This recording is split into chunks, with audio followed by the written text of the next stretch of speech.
તો મિત્રો આજે આપણે અંબાજી મંદિર નીકળી ગયા છીએ, તો તમે મારા વિડીયોમાં આ છેલ્લે સુધી બન્યા રહેજો જેથી કરીને તમને પૂરી માહિતી આપી શકું.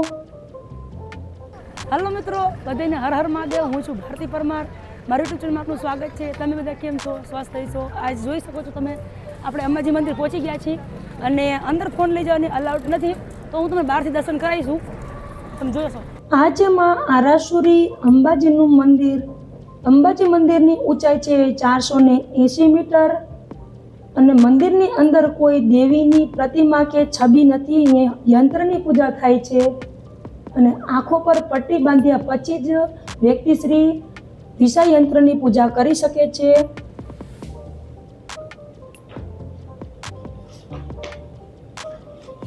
અને હવે મિત્રો આપણે નીકળી ગયા છીએ ગબ્બર પર્વત. ગબ્બર પર્વતે જવા માટે કંઈક રસ્તો આવો સરસ છે અને તમે જોઈ શકો છો કે અહીંયા તો ચોખ્ખાઈ એકદમ લાજવાબ છે. થોડા થોડા અંતરે અહીંયા કણે ઘણા માણસો કામ કરી રહ્યા છે, તો ખૂબ જ ચોખ્ખું રાખે છે અને રસ્તો પણ ખૂબ સરસ છે. અને જે તમે સામે જોઈ રહ્યા છો એ છે ગબ્બર પર્વત. તો ચાલો આપણે હવે ગબ્બર પર્વત જઈએ અને માતાના જ્યોતરૂપી દર્શન કરીએ.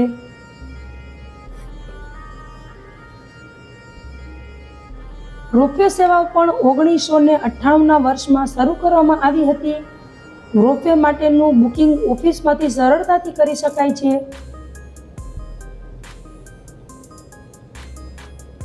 ભારતીય ગ્રંથો અનુસાર ગબ્બર તીર્થ વૈદિક નદીના સરસ્વતીના ઉત્પત્તિના કિનારે અંબિકા જંગલમાં આરાસુરીની ટેકરીમાં દક્ષિણ પશ્ચિમ તરફ અરવલ્લીની જૂની ટેકરીઓમાંથી 51 શક્તિપીઠનું એક શક્તિપીઠ છે.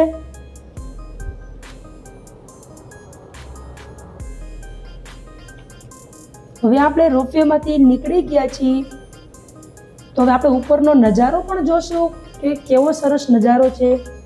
તો હવે તમે જોઈ શકો છો કે રોપવે ઉપરથી કંઈક આવો સરસ વ્યૂ જોવા મળે છે. તો તમે મિત્રો જાઓ તો જરૂરથી રોપવેની એકવાર મજા લેજો. ખૂબ મજા આવે છે અને આખું જંગલ જોવા મળે છે.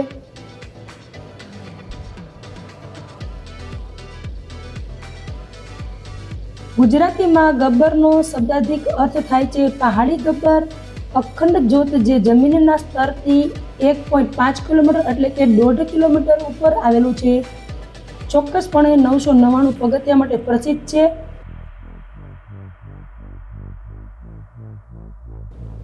$30 લાખથી વધુ ભક્તો ગબ્બરના દર્શન માટે આવે છે.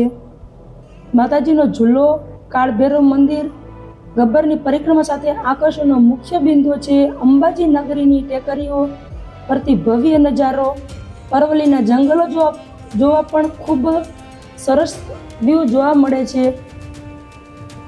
ખૂબ લાજવાબ છે.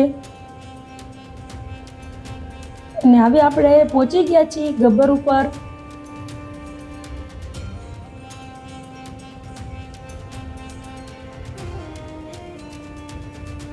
ગબ્બર ઉપર પહોંચ્યા પછી કંઈક નાની સરસ આવી બજાર આવે છે, તો તમને નાનું મોટી ઘણી વસ્તુઓ જોવા મળે છે. તમે ખરીદી કરવા માંગતા હો તો તમે ખરીદી કરી શકો છો.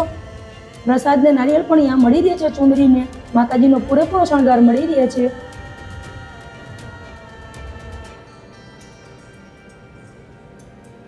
અને હવે આગળ દક્ષુભાઈ નીકળી ગયા છે, આપણે પાછળ જઈ રહ્યા છીએ મા ગબ્બરવાળીના દર્શન કરવા. તો હવે તમે જોઈ શકો છો કે મા ગબ્બરવાળીનું મંદિર કંઈક આવું સરસ પૌરાણિક અને એકદમ પ્રાચીન છે. અને હવે તમે મારા વિડીયોના માધ્યમથી મા ગબ્બરવાળીના દર્શન તમે કરી શકો છો. અહીંયા કોઈ મૂર્તિ કેવું નથી, અહીંયા મા જ્યોતરૂપી બિરાજમાન છે. અને આ જ્યોત બહુ જ પૌરાણિક છે. અખંડ જ્યોત કહેવામાં આવે છે અને કોઈ અખંડ જ્યોત અહીંયાથી લઈ પણ જઈ શકે છે.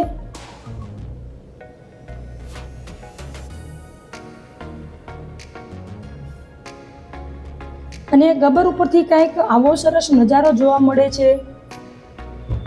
દેવી ભાગવતની દંતકથા અનુસાર મહિષાસુર સમગ્ર બ્રહ્માંડ માટે ખતરનાક રાક્ષસ હતો. તેથી ત્રિદેવ બ્રહ્મા, વિષ્ણુ અને મહેશના નેતૃત્વ હેઠળના તમામ દેવો આખરે ગયા બ્રહ્માંડની સર્વોચ્ચ મૂળ કોસ્મિક શક્તિ મહાદેવી પાસે આધ્યાત્મિક શક્તિના અંતિમ આશ્રય બચાવ માટે અને મદદ માટે તેમની પૂજા કરી અને પછી આદ્ય દેવી શક્તિની સૂર્યની કિરણોના તેજસ્વી વર્તુળથી ઘેરાયેલા શસ્ત્રો સાથે પૃથ્વી પર અવતર્યા. તેથી અણુ ઉર્જા અને મૂળમાંથી ઉદ્ભવી આવે છે અને દેવીએ તેને પવિત્ર તલવાર દ્વારા મહિષાસુર રાક્ષસને મારી નાખ્યો અને મુક્ત કર્યો અને ત્યારથી તે વિશ્વમાં મહિષાસુર મંદિની તરીકે પણ પ્રખ્યાત થયા. આપણે હવે રિટર્ન વળી ગયા છીએ અને રિટર્ન વળતા પણ ઠંડા પીણાની એવી દુકાનો પણ આવે છે, નાસ્તો અને તમે કરી શકો છો.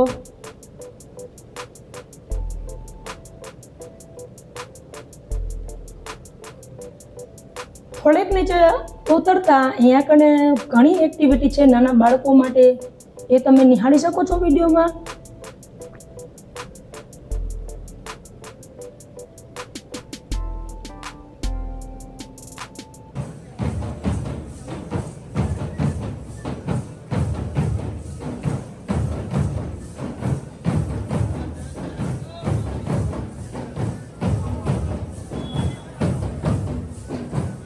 ગબ્બરના ગેટ પાસેથી કંઈક સરસ આવો નજારો જોવા મળે છે અને ઘણા ભક્તો આવી કંઈક માતાજીની શોભાયાત્રા લઈને જઈ રહ્યા હતા, તો મેં થોડુંક શૂટ કરેલું છે. અને હવે આપણે પાછા વળી ગયા છીએ.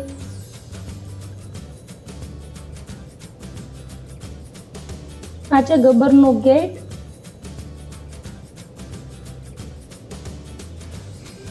અને ચોકમાં પણ માતાજીની કંઈક પ્રતિમા મૂકેલી છે. બસ સ્ટેશને પણ આપણે પાછા રિટર્ન આવી ગયા છીએ.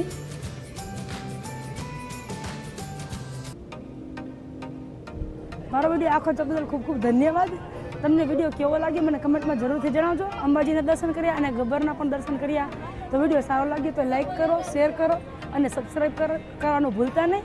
અને આવા નવા વિડીયો આપણે મળતા રહીશું. ત્યાં સુધી બધાને હર હર મહાદેવ અને જય માતાજી. હવે મિત્રો, મને આ થોડોક રસ્તાનો વ્યૂ પસંદ આવ્યો તો મેં થોડોક શૂટ કરેલો છે, જંગલનો વ્યૂ અને જે આપણે રોડનો વ્યૂ છે. તો તમે જોઈ શકો છો કે કેટલું એકદમ લીલીછમ હરિયાળીવાળું જંગલ છે.